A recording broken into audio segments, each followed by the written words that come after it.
இன்றைய கர்த்தருடைய வார்த்தையின் வெளிப்பாட்டை கவனிக்கலாம். சங்கீதம் 91:4 வாசிக்கிறேன். அவர் தமது சிறகுகளாலே உன்னை மூடுவார், அவர் சட்டைகளின் கீழே அடைக்கலம் புகுவாய், அவருடைய சத்தியம் உனக்கு பரிசையும் கேடகமுமாகும். தேவனுடைய சத்தியம் நமக்கு கேடகமாக இருக்கிறது என்று வேதம் சொல்லுது.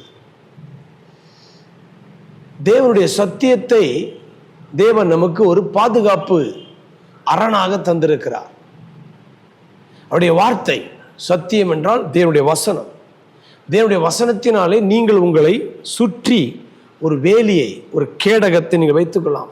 சாத்தானுடைய எல்லா தாக்குதலும் உங்களை ஒன்றும் சேதப்படுத்தாமல் பாதுகாப்பதற்கு தேவனுடைய வார்த்தை உங்களுக்கு படைக்கலனாக, அடைக்கலமாக, கேடகமாக தந்திருக்கிறார். ஷீல்டு.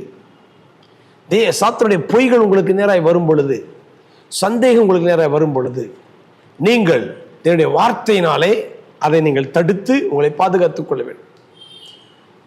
சாத்தானுடைய மிகப்பெரிய தந்திரமே பொய்களினாலே நம்மை சந்தேகப்படுத்துவது.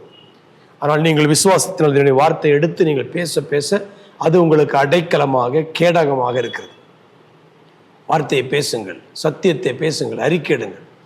அப்படிப்பட்ட வாழ்க்கை தான் சிறகுகளாலே உன்னை மூடுவார்.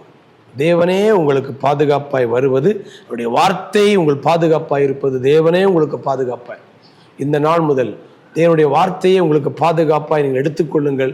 எந்த தாக்குதலில் நீங்கள் பாதுகாப்பாய் வாழ உங்களுக்கு கர்த்தர் உதவி செய்வார். ஜெபிக்கலாம். தகப்பனே, இந்த நாளிலும் அவருடைய சத்தியம் உனக்கு பரிசையும் கேடகமும்.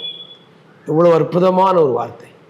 சத்தியமாகிய தேவனுடைய வார்த்தையை நாங்கள் ஒவ்வொரு நாளும் எங்களுக்கு அரணாக எடுத்துக்கொள்ள உதவி செய்யுங்க. உங்களுடைய வாழ்க்கையிலும் அதன் நன்மைகளை, அந்த பாதுகாப்பை அனுபவிக்க உதவி ஆசீர்வதிக்கிறேன். இயேசுவின் மூலம் பிதாவே.